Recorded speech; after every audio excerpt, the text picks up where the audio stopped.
And welcome to the Young Center for Anabaptist and Pietist Studies. I'm Steve Nolt, Director of the Young Center, and glad that each of you could be with us this evening. This evening, we have our annual Kreider Lecture, presented this evening by Dr. Colyer, this year's Kreider Fellow. Since 2009, the Kreider Fellowship has supported 15 researchers from a dozen U.S. states and universities in Ireland, Nigeria, and the Netherlands. And we're grateful to Ken and Carol Kreider and their family, who are with us here this evening, for endowing this fellowship that has brought these scholars to the Young Center to access resources here and in Hess archives across campus to deepen our understanding of Anabaptism and Pietism and the groups stemming from these traditions. Tonight, we'll consider the nature and patterns of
the this really been wonderful. I've been playing over in the archive, and every time I'm over there, I find something new that hole that changed of where I was going. Title was generated in December when Steve was like, "Okay, we'd love to have you talk." And I'm not done any work yet. And he's like, "That's fine. We'll work it out later." So that's kind of what we came up with. But I think we're still on that that pathway. So here's kind of an outline of where I hope to go, and just to make sure we're appropriately calibrating expectations. It's possible we will derail somewhere along the line, but just bear with me. This is not polished. It is a work in progress. I welcome questions, comments, redirections. It's all good. So we're going to start off with, I'm going to anchor what I do as a sociologist who kind of works in the arena of state power, crime, social control, those elements, but also with religious belief and ideas. So that's kind of where my stuff sits. Then I want to spend quite a bit of time digging into the theoretical traditions, in particularly work with the Amish and other plain Anabaptist communities, taking Professor Crable's negotiating with modernity framework and extending it a little bit. And we're going to do so with three sociological paradigms that I think fit. Hopefully you'll agree. Then I want to apply it to the very first known conflict over the slow-moving vehicle emblem. And just as an aside, when I started working on this before I was here, I was reading through really the only book that has been published on this topic, Amish Conflict in the State. And there's a chapter in that book by Lee Zook about slow-moving vehicles. And in there, he mentioned the first conflict was in Paoli, Indiana. There was a little piece about it in Family Life magazine, and then otherwise, we really don't know much about it. So I poked around in the newspapers and I got a little bit more, but there wasn't much. My very first trip here for the fellowship, I was over in the archives, and Rachel, the archivist, brought out to me a box from the National Committee for Amish Religious Freedom that I guess Herman Bontrager had donated. And as I'm going through there, in the back of that box were two very thick folders labeled Paoli, Indiana. And so off to the races I went, with fresh material that no one has worked up. And so that's what I'm going to present to you tonight. And then finally, if we succeed with this, we'll kind of wrap up with what are the implications for the kingdoms, right? For the kingdoms of the state, for the kingdoms of the Anabaptist communities. Where do we go from here? So let's see if how we do with that.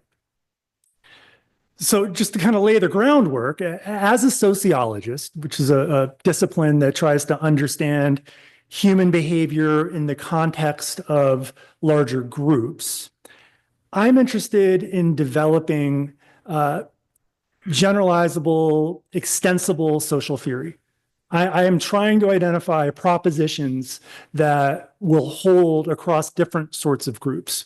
So over the last several years, I've become interested in what, for lack of a better term, I'm going to call closed religious communities, right? Communities where there are boundaries and there are sincere beliefs that kind of glue them together, and then for ways in which they exist or they have conflict with the state more broadly. So plain Anabaptist communities, fundamentalist Latter-day Saints, the ultra-Orthodox Jewish communities, so on and so forth. So hopefully this project will generate some propositions that will be applicable across that broad terrain. That's the goal. Plain Anabaptists constitute a really useful research site for sociologists like me. Plain Anabaptists have a distinctive culture. They have a distinctive belief set. They have markers of separation, separate languages from the mainstream. And so all of this provides visible indicators of difference. And so that's useful to a sociologist as we try to develop propositions. Now, the primary kind of anchoring framework or the two concepts that animate everything that I am doing right now involve power and plurality. In a second, I'll define power. Plurality, I take from classic sociologist and religion scholar Peter Berger, who didn't like the term pluralism because ism is on there. He wanted to refer to the recognition of an available empirical reality, that where we have people who have differences who live together, coexist together. So that's plurality. Power, I take from political theorist Max Weber, whose German term Macht translates roughly, or Weber's writing translated in English roughly, is the probability that one actor in a relationship will be in position to carry out will even against resistance. And so the way that I work with power is it's a capacity. It's a capacity to achieve one's will or to impose one's interests, even with resistance. Now, sociologists and political scientists that work with power have taken this and they've expanded it. Resistance isn't a necessary element to that. Domination is obviously one way that this works, but there's also persuasion. There's facilitating, but power is a core element. Now, this is a slide that I give my undergraduate criminal justice students at WVU. This is a course I teach every semester, and I love teaching it. When I talk about the state exercises power. right? So, as I'm driving home down the turnpike, and if I get going a little bit too fast, I can look up in the mirror and see someone behind me, the lights flashing. And, of course, I always ask my students, well, what happens if I don't stop? They chase you, okay? And they chase me. And what happens if I don't stop? Well, they're going to make you stop, right? That they're going to use violence of some sort in order to stop, that the state has a monopoly over the legitimate use of violence in Western cultures, right? So in the United States and other similar democracies, that exercise of state power is constrained by process. And current events notwithstanding, I think that still holds, right? So that when the state exercises power, there needs to be, that it needs to take place within the context of certain constitutional limits. When that happens, we consider that legitimate. When the state acts beyond those constraints, we question legitimacy. Again, I reference current events. We'll see kind of where things go with that. All right, so that's power. Power constrained by process is one core element. Now, plurality, again, taken from Peter Berger and Anton Zederveld, I think I've pronounced it correctly, which is a fantastic book, by the way. If no one has read it, In Praise of Doubt, I have my graduate students read it, and they sometimes agree with me. I'm a big Peter Berger fan, so Peter Berger has really shaped how I think about the world. They refer to plurality as a situation where diverse human groups, ethnic, religious, or any other distinction between us, how they coexist and interact under conditions of civic peace. So they differentiate plurality from domination.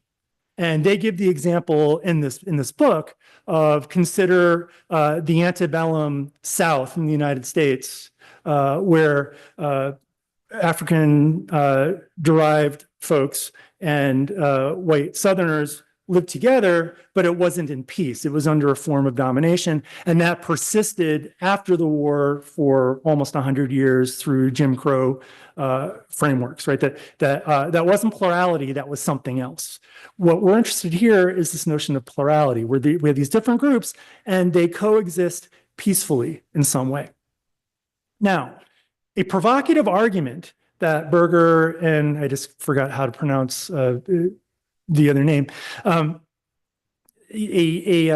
argument that they make is that modernity produces plurality. And this is something, if you're at all familiar with Peter Berger's work, in the 1960s, he wrote a treatise on the sociology of religion, where it was emphasizing the notion that the modern world is secularizing us and that religion is going away.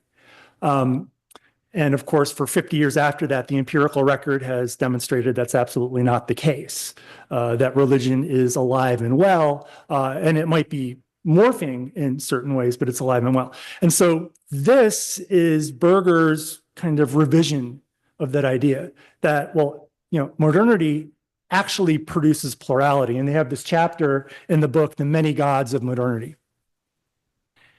And the way that this works out, and you got to kind of think through this a little bit, as people interact, as people with differences interact, we contaminate each other.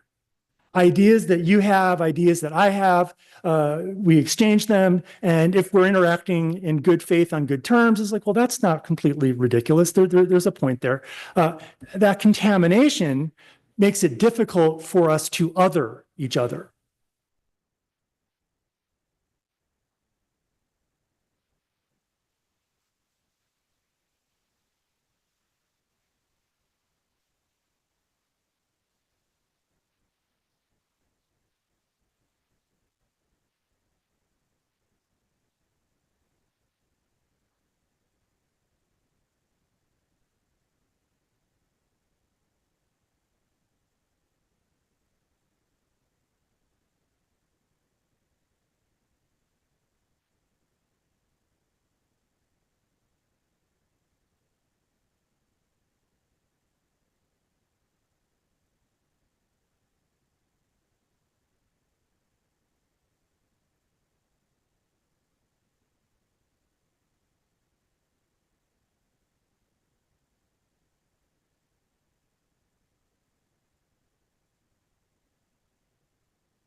We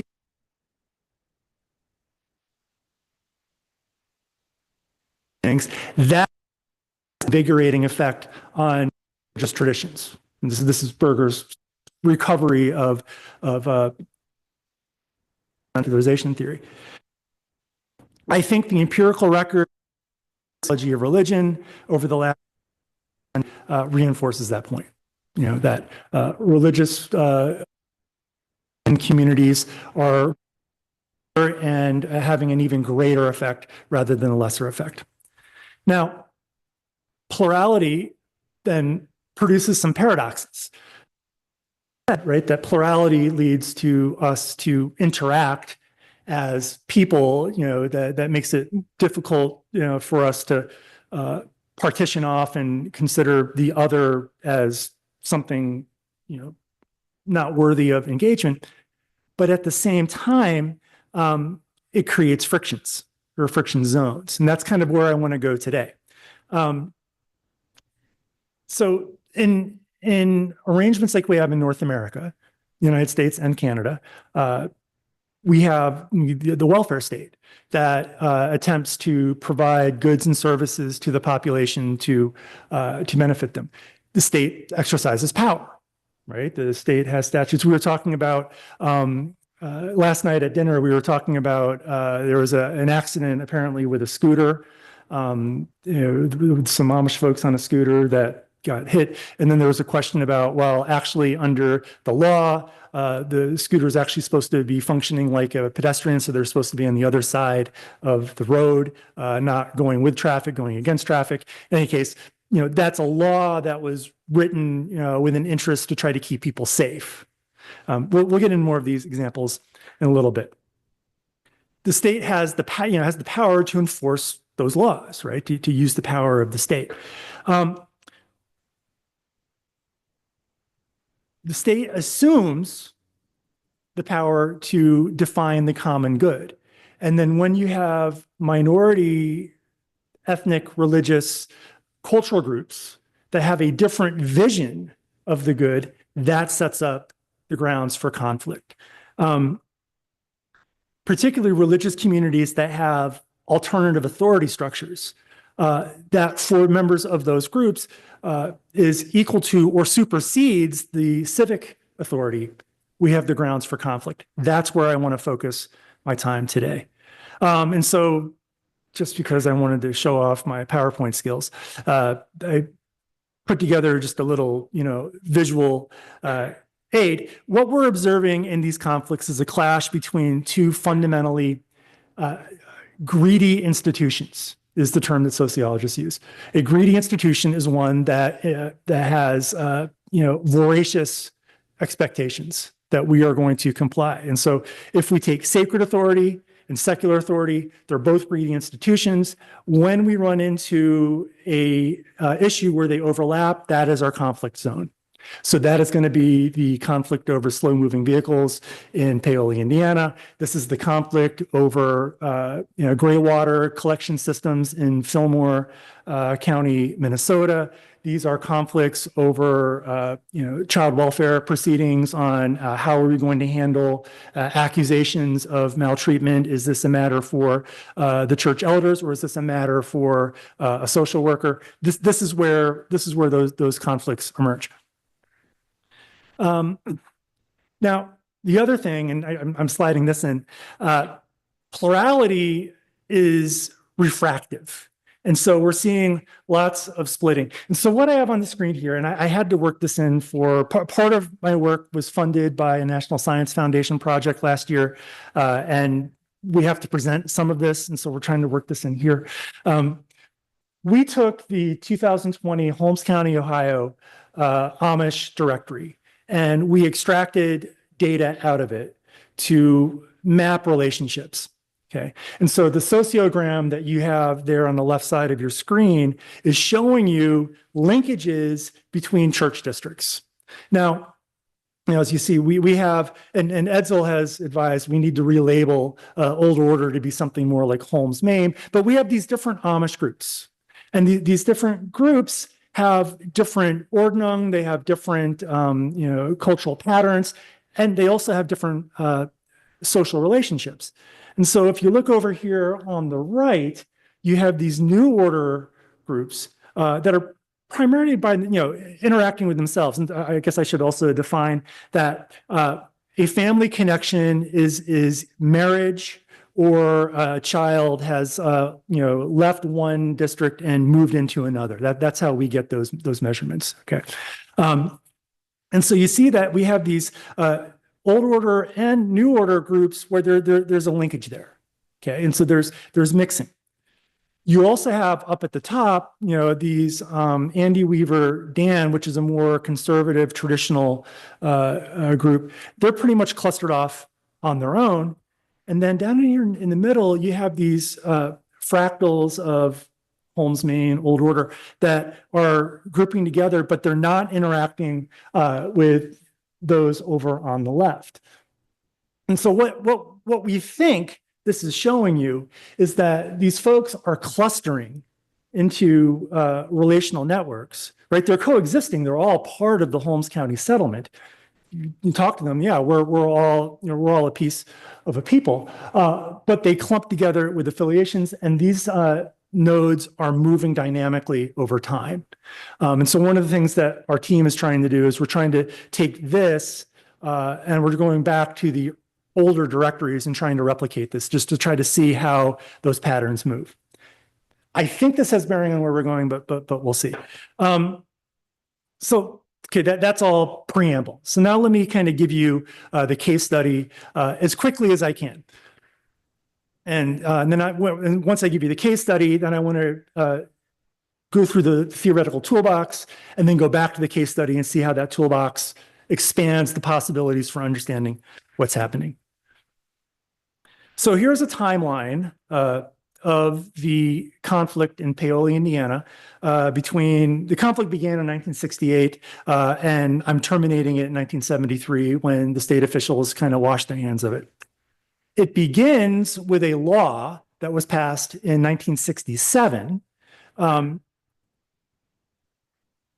where they required all slow-moving vehicles that travel 25 miles an hour or less to be marked with the inverted orange fluorescent triangle. It took them a year to get that codified, to get it enrolled by the Secretary of State, to train the state police and the sheriff's offices on kind of the extent of the law and how to enforce it. They advised law enforcement to give warnings at first so that we can get used to it, and then you go ahead and start ticketing this thing.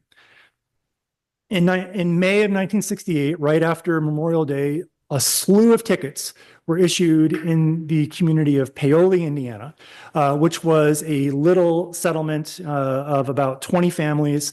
They had moved there from Shipshewana, from Mercer, Pennsylvania, and from, I'm blanking on the other place, but they all moved there with a desire to get back to the old ways. They wanted to get away from some of the more worldly influences in the larger communities. They wanted to get back to farming. This area was, perfect for their purposes. So they started getting these tickets. They refused to pay the ticket, saying we have done nothing wrong. And as the newspaper called it, they laid out the fine in jail. This generates some negative publicity. Why is the state of Indiana putting these peaceful Amish men in jail over something so silly? That led the governor to pardon the men who had been ticketed and to issue a moratorium. In the meanwhile, then, a negotiation began that we do not accept this inverted triangle. We want to use reflective tape, not red tape, not orange tape, but silver tape, and that will work just fine. State officials like, no, that dog's not going to hunt. We don't get anywhere. I don't know if you're aware, in 1968, there was an election. The Democratic governor was term limited. A Republican governor was swept in as part of the Nixon Revolution. The Nixon administration ran on a platform of law and order. The new governor lifts the moratorium. Enforcement resumes.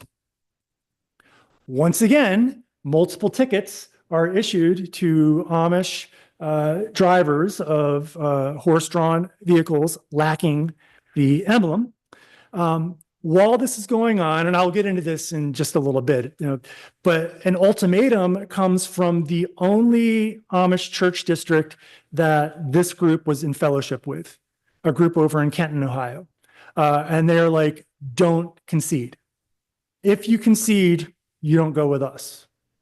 Right? So this puts pressure on them because this is their connection for exchange of ministers. This is their connection for marrying children outside of the community. This is an existential threat. There's a mass exodus. The community goes from 28 families down to 8 over a period of time. Some of the families went to Honduras, and then they came back. Many of the families went to Kenton. Some went to other Kenton daughter settlements. The media gets a hold of this and starts to kind of, again, say, what are we doing here? Can't someone sensible come up with a solution? Everyone seems to be stubborn. The Republican governor, Whitmore, suspends enforcement. At that point, the National Committee for Amish Religious Freedom is involved, and Joe Whitmer, who was a professor of educational psychology at the University of Florida, who grew up on an Amish farm in Washington, Pennsylvania, not far from here, became involved and went and visited and tried to negotiate. And this is where my material came from. It's his stuff. He wrote letters to the governor wrote him back. He went and he met with the prosecutor. He went and he met with the sheriff. He's meeting with the families. He's trying to work out a resolution. William Ball agrees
between plans. There's a lot of back and forth, and ultimately it peters out without a resolution one way or the other. Okay. Tools now to see this. Toolbox, Professor Crable's framework of negotiating with modernity. Modernity is essentially about cultural, right? That we have, that the group creates a cultural fence around, what it values. And then as pressures encroach over that fence, they try to reinforce and push it back. Or they adapt the fence, depending on conditions. In my assessment, negotiating with modernity is the closest thing that we have to an explanatory theory within this field, looking across the plain Anabaptist groups. I find it provocative and satisfying, and it has promise for making sense of cultural persistence. How do these groups persist despite all of this pressure? Adapting, cultural bargaining, that works. Now, there are limitations. And I've been fairly upfront about where I think there can be extension. So one of the limitations is that the concepts are a little fuzzy. Under what circumstances do people accept, reject, or bargain? And what are the consequences for those actions? What comes next? And I think that can be articulated in a rigorous way. Secondly, and this is kind of where for most of this fellowship, I've spent a lot of time thinking about this. When we talk about negotiating with modernity, who are we really referring to? Who is negotiating with whom? Modernity is a construct. It's not a person. It's not an actor. It doesn't have agency. And negotiation is an action, which requires an actor with agency. So if we can clarify this, I think we can take this cultural bargaining paradigm and we can extend it. So sharpening these concepts clarifies who the interactants are, and it extends the useful framework. So that's where we start. Here's how I want to try to extend negotiating with modernity.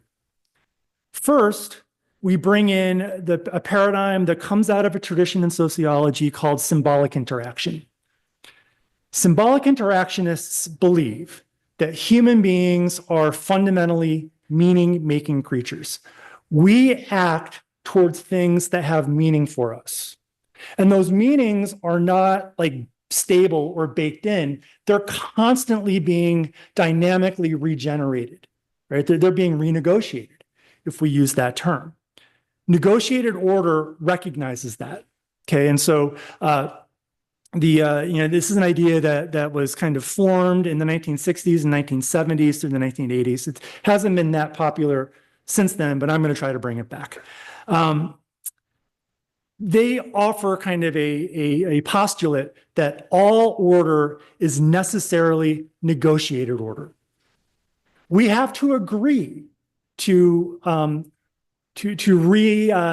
reestablish order. And so the best example I can give you of that is, well, I'm trying to think where this is in my slide. So the other thing that they say is order is paradoxically both very stable and fragile.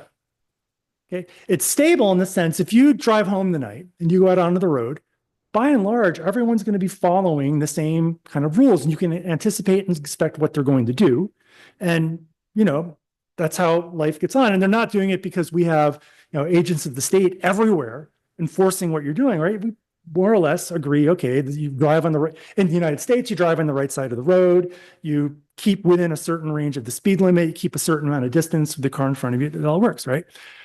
It just takes one driver, however, to decide that doesn't apply to them, and they're going to go on the left side of the road, maybe down whatever this road is between here and Lancaster that gets pretty busy, right? To throw everything into a mix, right? And we now have chaos, and chaos extends. It's not very hard to shatter order. So this is the negotiated order perspective. The anchoring text is a book by a symbolic interactionist named Anselm Strauss, called Negotiations, a really creative title. And he kind of laid out, look, negotiations at their root level involve these human beings, these human actors that engage in action. They enact rules. And in doing so, right, they satisfy the desires of the I. I'm going to get esoteric just for a second. This is from a pragmatist philosopher named George Herbert Mead, who believed that the self is really composed of two parts. There's the I, which reflects what our desires are in the moment, and then there's the me, which reflects kind of social conditioning of what is expected of me, given where I'm embedded in the social space, right? Negotiations, when we're just looking at the actors, they're engaged in this this act, kind of knowing what they want and also what's expected of them. But they're also embedded in a broader context, what Strauss called the negotiation context. There are mediating cultural frameworks. The best example I can give you of this is Marcus Yoder, who runs the Amish and Mennonite Heritage Center over in Berlin, Ohio, took us out. We had a class of students up there, and he took us out to Bishop David Klein's farm. Mr. Klein, as we're talking, he pointed up the road, and there were some kids coming down the road on scooters. And he said, "Oh, they ride scooters, because we have bicycles." And one of my students said, "Well, why don't they ride bicycles? Oh, they're not allowed." "Well, why aren't they allowed to ride bicycles?" And he looked at him with a twinkle in his eyes and said, "Because we are." If our church allows bicycles, their church, which was a much more conservative Andy Weaver, Dan congregation, they didn't allow it. Those distinctions mattered, right? Those cultural frameworks shape into who we are, who you are, and it funnels into negotiations. Local decision-making structures. Another example, we've been doing work at the New Leaf Clinic, which is in Mount Eaton, Ohio. It's similar to the Clinic for Special Children, or it's part of that group. But one of the things that the clinic does is they bless families with gift cards and meals and things at the holidays. And Janice, who is the lead RN, went out to bless a family and came back telling us the story that they went to a very, a struggling Schwarzentroober family. Schwarzentroobers, if you're not familiar, are, one of the more conservative orders of Amish. Janice took them a turkey and a gift card to go to a grocery store. And, the woman graciously accepted the turkey and said, "I'm sorry, I can't accept the gift card." And Janice thought about it for a second and said, "Well, what if you and I go to the grocery store, you fill the cart, when we get to the counter, I'll pay for it with the card." "Oh, okay, yeah, that'll be acceptable," right? Well, you start thinking about that. Wayne Miller, who also works at the Mennonite Heritage Center in Berlin, Ohio, I was telling him about it. He's like, "Well, you understand that woman was thinking about what will they think at church? Right? If I use that card, that's something where it's a gray area, right? That kind of factored into her decision-making about whether she was going to do this or not, that it's okay to accept the blessing, but it's not okay to use that electronic swipe card." Okay. Again, it's very contingent on the context of that negotiation. And then Strauss then further said, then beyond that, we have these structural macro contexts, right? So like what's happening in the economy, what's happening in politics, what's happening more broadly. I'm probably going to have to get moving here. So I have an arrow going up and down. All of these factors are constantly moving up and down the framework shaping negotiations. So that's our first extension. Our second extension is to take Albert Hirschman's exit voice loyalty framework. Now, if you're not familiar with this is one of the most influential social scientific theories of the 20th century. I looked it up this morning. It has 35,000 citations across a dizzying array of fields.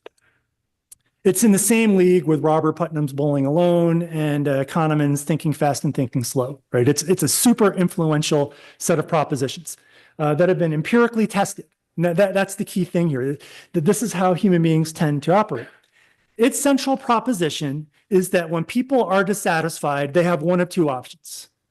They can leave, which is kind of the traditional how economists think about things. If I'm not satisfied, I go find an alternative. Or they can exercise their voice. They can protest. They can lobby. They can try to persuade. This is how political scientists tend to default. Right? So you've got economics, political science, the two dominant perspectives. Hirschman kind of discovered those two dynamics are mediated by what he calls loyalty. High loyalty to a particular stance increases the cost for exit and encourages voice. Conversely, low loyalty increases exit, right? So if I'm not very invested and I'm not super satisfied, I'm out of there. But if I'm invested, if I care about this, well, then I'm going to raise my voice and I'm going to try to do what I can in order to change the directory of things. I think this also can be grafted into cultural bargaining. Third, and the most esoteric, and I promised Edsel I would not throw any French theorists at us tonight, and so I think I've kept up with my end of the bargain. But there is a current kind of what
we don't they in which we differentiate. That's actually anchored in helps us understand how to relate to one another. There are also distal fields operating and influencing. The only example I can think of is my retirement account, right? That the bond market is doing all sorts of crazy things in right, and that affects all of us. All sorts of things that aren't immediate, but they're connected, right? So these fields are connected. And then in their framework, which I won't get into too much here, states are a special kind of player in strategic action fields because of the amount of power that they wield, right? And these fields are recursive. Now, the third element to this theory is that skilled actors, those that kind of know how to play the game in that field, have advantages. Those who don't are at the mercy of what happens in the field, or those that are skilled. Best example I can give you of this is I'm teaching my 9-year-old daughter how to play chess. She's much smarter than I am, but I've been playing chess a lot longer than she has, right? And so where I can recognize 4 or 5 moves out, she's limited to 2 moves.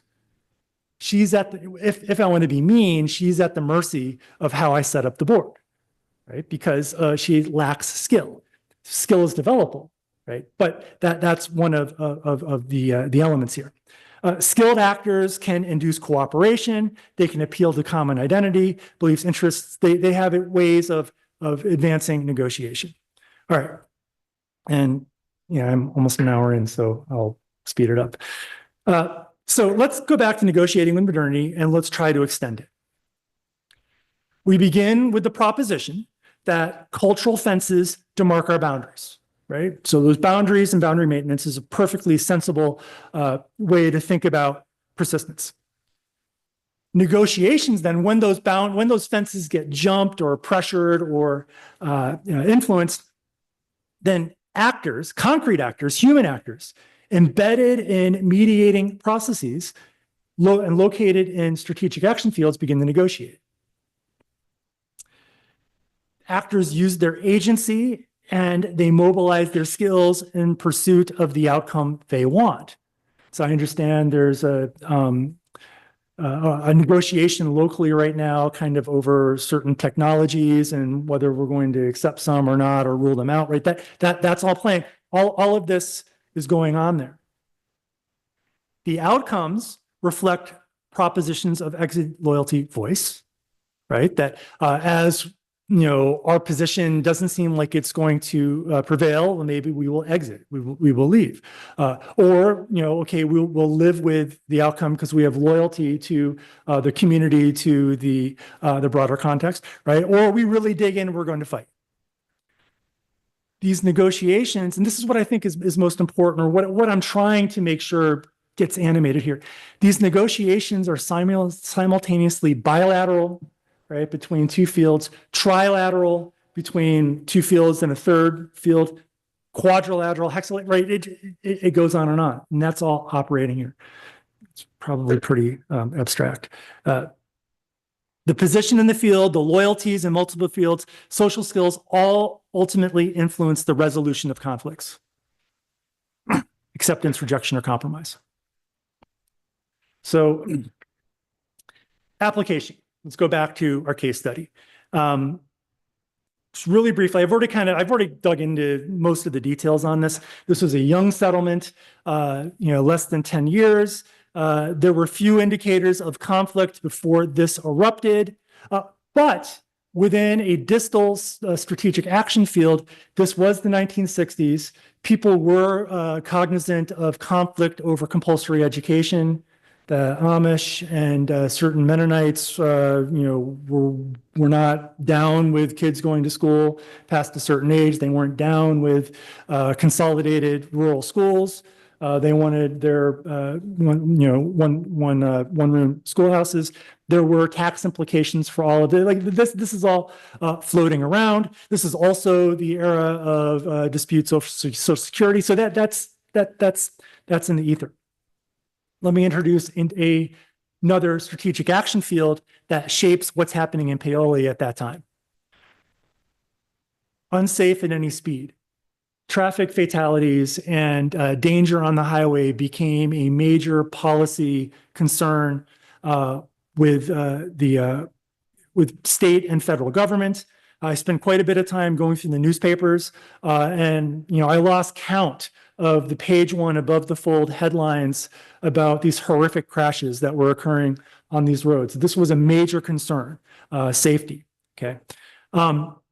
I pulled some data from the National Traffic Safety Institute, and so you can kind of see the trend line there of the incidence of fatalities. That the 1960s really kind of becomes the high watermark for traffic fatalities. There are more and more cars on the road. The safety mechanisms that we have today weren't in them.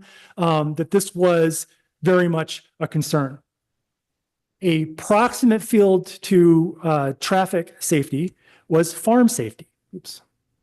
And so over at The Ohio State University, to honor of our colleague Joe Donnemeyer, there was a agricultural engineering safety institute that began looking at the dangers of farm implements and on roads, and they discovered that there was an incredibly high rate of fatalities when automobiles collided with farm equipment. Farm equipment tends to go down the road at 6, 10, 12 miles an hour, and cars are coming down the road at 50 miles an hour. It doesn't take a physicist to kind of work out there's a problem in the mix. That led to the innovation of the slow-moving vehicle emblem. Following a theory, and it's a suspect theory, but following a theory that if we come up with a uniform standard, that people will come to interpret that standard as caution, there is a slow-moving vehicle ahead, and that they will then calibrate their behavior accordingly. There was an action up in Cambria County, which I learned about in the archives, where the law firm retained an engineer from the Pennsylvania Transportation Institute, where they did a study and concluded that people don't really interpret this symbol that way. So there's some question about that, but that's the idea. So that we come up with this symbol that's going to provide to drivers a warning, and that will buy us time to save lives. So this is the idea here. That leads to a policy diffusion across the agricultural Midwest. I think it started in either Iowa or Minnesota, so the first states to use it, and then it kind of spread throughout. By 1967, up in Indiana, we see in the Indiana legislature passing 78-5, the embracing of this technology. So I'd highlight that to kind of indicate no one thought this would be a problem. Right? This is a common sense way to maximize safety and preserve human lives. Okay. Well, let's get into the anatomy of that negotiation context then. All right. You get an Indiana law. A law is a declaration of the state's expectation that is backed up by the state's capacity to distribute situationally justified force to enforce it. That's what laws are. There's a law compelling placing this orange triangle on all vehicles that are on the roads that travel less than 25 miles an hour. You have the Amish community in Paola, Indiana, but nowhere else in the state that object. Right? When the law was being debated, a group of Amish from northern Indiana came down and they met with the legislature, but they finally later, okay, we're okay with it. They installed it. They didn't put up a fuss. The group in Paola, they were like, no, we're not going to do it. We think this is this violates our beliefs. The state response was, well, but don't you understand? This is for your own good. This is for safety. Why are you objecting to safety? And the Amish response, or the Paoli Amish response, is that we must obey God. We believe God has instructed us to trust in him, not your triangle. So that's where we're at. So the state, again, tries to really kind of work their arguments. This is just my attempt to do a little bit of, high school level physics engineering. It's a very rational argument. An automobile traveling at 35 miles an hour has about 5 seconds to evade a horse and buggy that's traveling at 6 miles an hour. Like it crusts a hill. When I drive around over in Holmes County, there's crust hills and there are buggies all the time, right? You don't have a lot of time. As you pick up speed, though, that reaction time goes down. The amount of distance that you need to successfully evade goes up. And then at 55 miles an hour, which the evidence from that previous slide, people were driving way too fast in cars that didn't have a lot of safety equipment. That was the issue. You come up over a hill at 60 miles an hour, encounter a horse, there's a bad thing is going to happen. So even at slow speeds, 35 miles an hour, there's about a 7 times multiple of the speed of the horse, right? It's a dangerous situation. Solution: put on the emblem that is designed to signal to drivers that there's a slow-moving vehicle ahead you need to evade. It's the solution. Well, the Paoli Amish respond. We can put tape on the buggy, and instead of a little 14-inch triangle, this is like the whole back of the buggy. We'll put all sorts of tape all over it. No problem. And you don't understand, the triangle represents the Trinity. Trinity is sacred to us. We shouldn't profane it by putting it on the back of our buggies. And that color is red. It's loud. None of our adornments, none of our clothes, none of our furniture, furnishings are that color. We believe God has commanded us to be plain. This is an affront to our beliefs.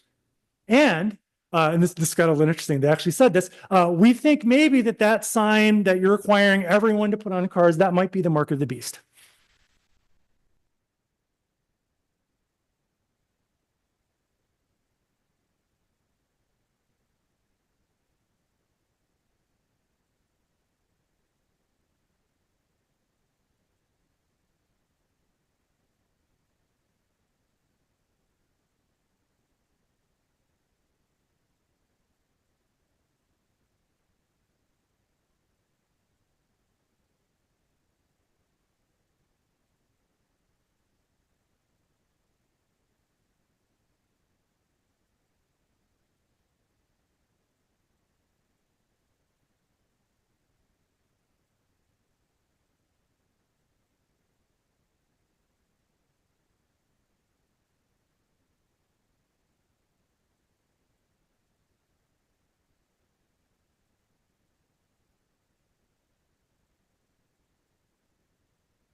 is a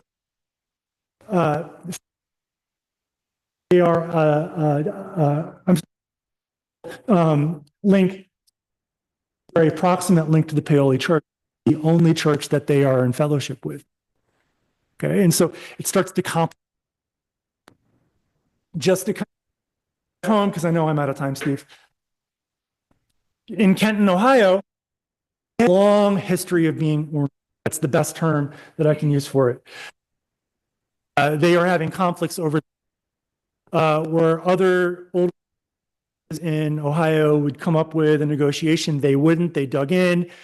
They got out on the other side of that. Shortly thereafter, in 1961, there's a big to-do about them going down the roads with insufficient lighting. This is before the slow-moving vehicle emblem. This was after a wedding. The wedding where Simon Gingrich's son from Paoli was marrying a young lady from Kenton. So again, here's the connection, right? And then they dug in. We're not going to pay the fine. We don't believe in this. This is against our ordinum. You can't really read the newspaper story, but they start talking about, here are the things that are against our beliefs. We're just not going to do it. As with many of these, this just peters out. And then after this, the officials in Kenton and Hardin County, Ohio, came up with agreements with the church to kind of keep the peace. But, these folks were hardliners on these things. So jump forward to Paoli. This is a letter from the bishop in Hardin County to Joe Whitmer. And what I want to call your attention to is that we had counsel and we advised the Orange County, Indiana group not to accept more safety device than what Ohio law, what we've negotiated with the Ohio officials. They shouldn't accept any more than what we do. Why? For fear that what they lose now, we will lose later. And again, there are other letters from Simon Gingrich in Paoli to Whitmer saying they're going to disaffiliate with us if we cave on this. I think the only thing we can do is move away, exit. Okay, and Whitmer is encouraging, no, fight on. I think you have a case here. Again, I'm almost out of time. Whitmer wrote a letter to William Ball because William Ball, the attorney who represented the Amish families in Yoder versus Wisconsin, was representing these families. And Ball said, no, I don't understand what their problem is here. Right? I'll defend it, but I really need to kind of understand what the deal is. And Whitmer wrote back, they are a unique group. They are the most conservative Amish group in existence today. I have no way, unfortunately, Whitmer's no longer with us. I can't ask him how he got there. We don't have directories or other sorts of data that we use now to test these things, but we'll take them on, they're a very, very conservative group, right? I'm gonna skip down. They see themselves as different from the other Amish in Indiana and fellowship only with the sister group in Ohio, right? So this provides the context for why they are digging in. Okay, what does this teach us? Recursive plurality complicates negotiated order. Negotiating with modernity, cultural bargaining is a perfectly serviceable framework for making sense of this, but we have to recognize this is like multiple dimensions of negotiation going on. And then we have to grapple with that if we want to understand the outcomes. So in this case, we have the secular state versus the Kenton circle, right? So Paoli and Kenton, and that circle has since grown to communities in Michigan. There was Gladwin, Michigan had a fight over sewer issues. A very similar sort of digging in, we're not going to comply. Gladwin, Michigan also had a slow-moving vehicle conflict, right? So you're starting to see these sorts of things. We're not going to concede to the state on these things. The state officials wanted to, quote, work with the Amish, but they can never grasp the objections. And that's key. They can never bring them, they can't understand it. Why can't you just get along? They weren't capable of putting themselves in that space. And so one of the things you take from this is true believers, high loyalty actors to a position, entrenched voice. They're much less willing to exit, or if they're forced to exit, but they're not going to compromise. They're not going to come to an agreement. The Paoli conflict also illustrates the limits of cultural bargaining. right? So over 5 years, there was vigorous efforts with multiple outside parties trying to assist to come to a resolution. It led nowhere. They never got a deal. Exit is the modal, the most common response. The Amish left in droves. They went from 28 families down to 8, and then they started to rebuild once this all settled. And then ultimately the state exited. They're like, fine, whatever, we're done with it. Good luck. Hopefully no one gets hurt. Right? That was the resolution. There's a clear recognition of strategic action fields, mobilizing social skill, maximizes the likelihood of a negotiated outcome, getting to a win-win. In this case, as an example, there really wasn't a lot of skill on either side. The inability to kind of recognize what's the game that's being played, what's a pathway to winning, neither of the parties were ever able to get there. Had some of the outside parties recognized this, they might have been able to steer it that way. That's my suggestion. Both of those things, recognizing the proliferation of strategic action fields and recognizing social skill, these are things that can be cultivated. And so I had other implications, time permitting, which time doesn't permit. So again, I want to thank the Young Center for inviting me. I want to thank Steve, Edsel, Kay, Cynthia. This has been a place to spend time and work. Rachel at the archives is amazing. I'm also giving a shout out to my librarian back at WVU, who is a superhero. She can find stuff that you think was gone. Phone's ringing. The High Library is great. And then my family has tolerated me being away on and off. And I think we're getting somewhere. So I appreciate your attention. I am eager to hear your questions, criticisms, praise, whatever. Thank you.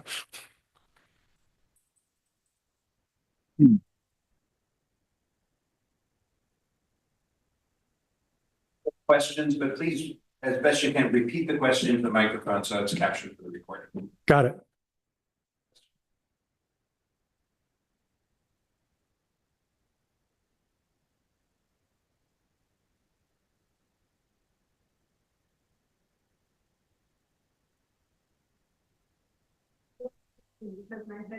No.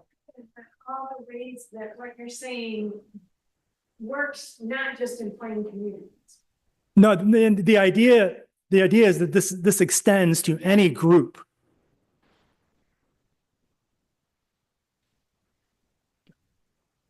I don't know how to repeat that. Yes. So the question is, the 8 families who stayed, did they compromise? To my knowledge, no. They continued to live as they saw fit. However, I mean, you've been down, Steve. You've been down to Paoli. Do you recall? Do you recall them using the emblems? Okay, so they did not compromise on that.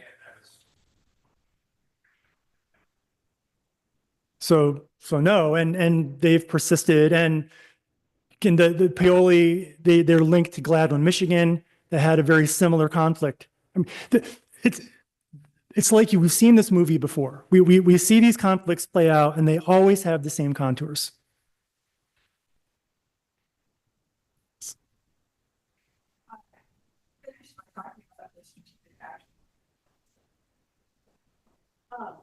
And the skills of negotiating those can be cultivated. Maybe this extends beyond what your research is, but are there ways that those parties could cultivate those skills? And I guess this is just a hypothesis, but was the fact that the settlement was so young and new contribute to the difficulties of navigating the system?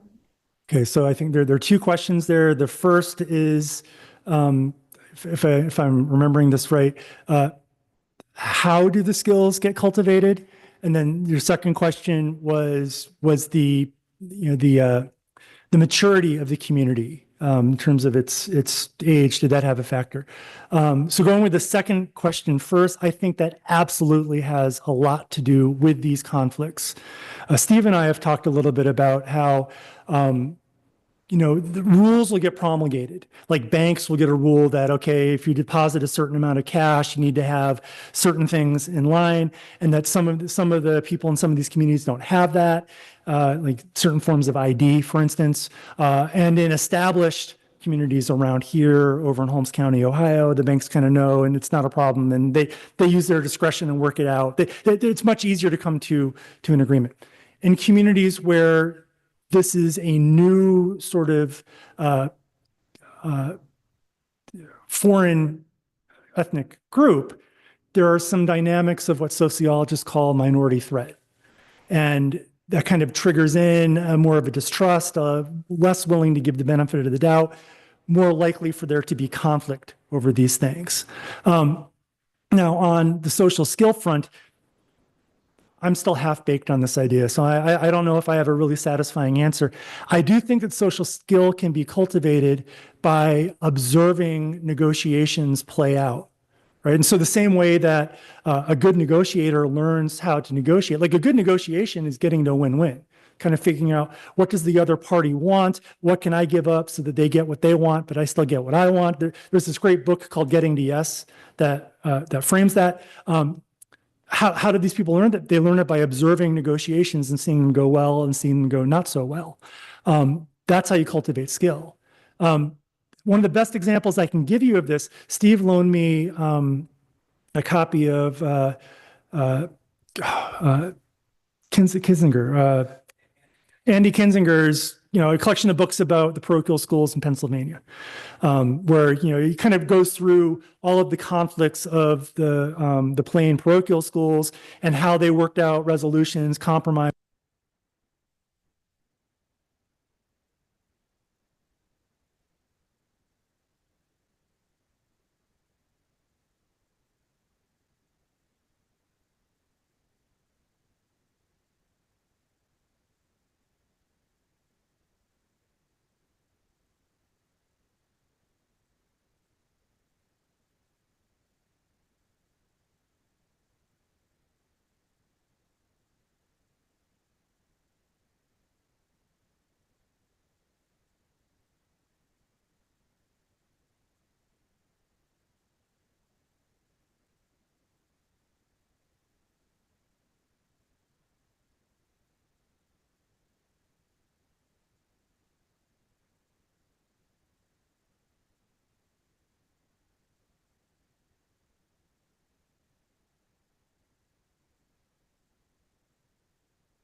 We've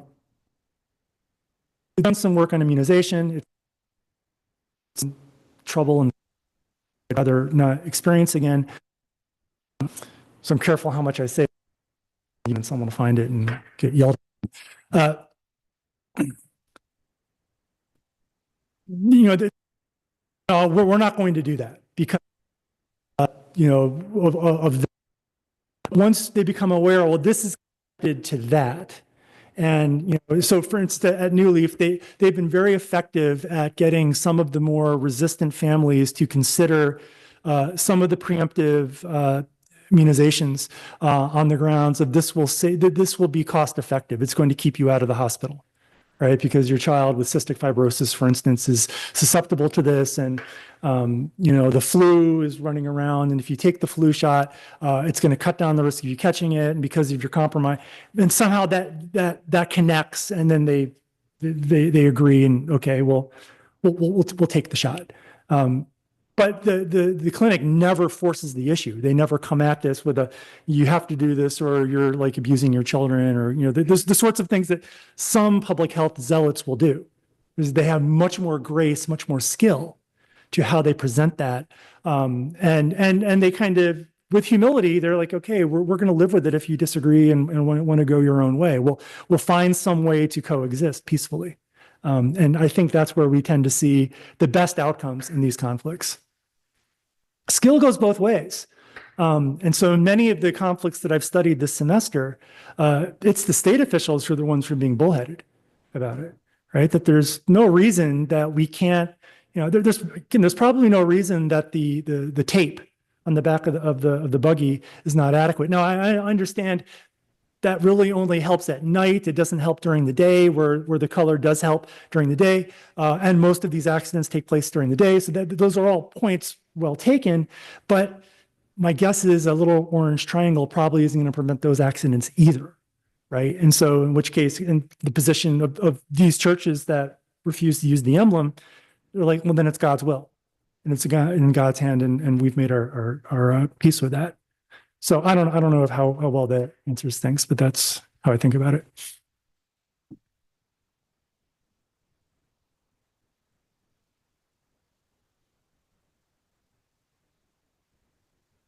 It's Edsel.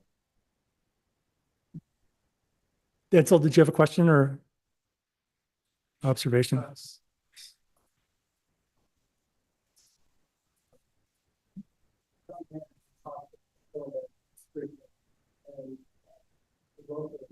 Dr. said that with John Hopkins, and we went to, of course, they became interested, how do you pay for this, and simply pay for it. And they had no way to do that. They wanted to know insurance, they wanted to know where, and they don't have insurance, we'll pay for it. And it took 3 months to finally get it into their heads that yes, we are going to pay. Because there were protocols, there were ways of working with things, just kind of space. We would want the Hershey, or we want in Philadelphia, they would work with. And it seems that when sometimes when you're dealing with plain communities that you have outside, and you have power, people have power, have control. If they don't understand how a plain community operates, which is different than what they're used to, but it will still work. The bill will pay. It takes a long time to get cost. So the observation is that where the plain community or any community, if we're trying to extend this, is strange, is different from what's expected. One of my favorite anthropologists, Mary Douglas, wrote this great little book called How Institutions Think. And our institutions think first. We offload our cognition on institutions.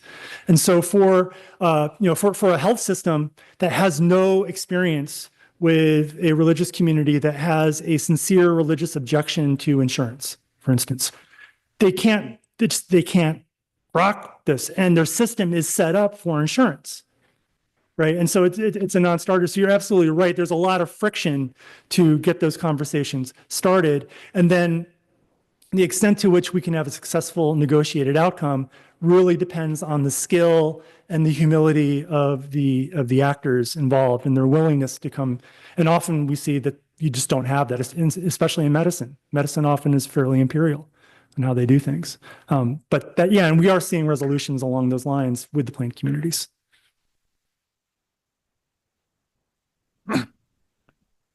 Sorry, I went over, Steve.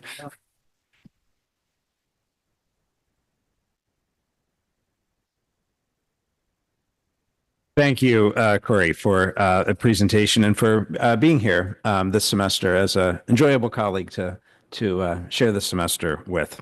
A few announcements before we close. First, I want to call your attention to the conference we'll be having here this summer, Early Anabaptism in Global Perspective, July 22 to 24. An exciting lineup of speakers and topics, and the registration is available on our website. So you can ask questions about that or call us or check out the full program on our website. That'll be July 22 to 24. And then as we look ahead to next fall, we have a number of things planned and in the works, but I'll just mention Saturday, October 18th. This is a little different, not one of our evening events, but Saturday, October 18th, the Young Center will be partnering with Gettysburg Church of the Brethren to host a field trip to Gettysburg to learn about the experience of Brethren during the Civil War, and particularly related to the battle, as a number of Brethren households farms became the battle in 1863. We'll visit the historic Marsh Creek Meeting House and hear from historian Steve Longenecker from Bridgewater College in Virginia, and more. That will be Saturday, October 18th. Thanks this evening to support from Campus Information Technology Services and to Elizabethtown College for its support of the Young Center. Wish you safe travels as you return home this evening. Thank you for being here.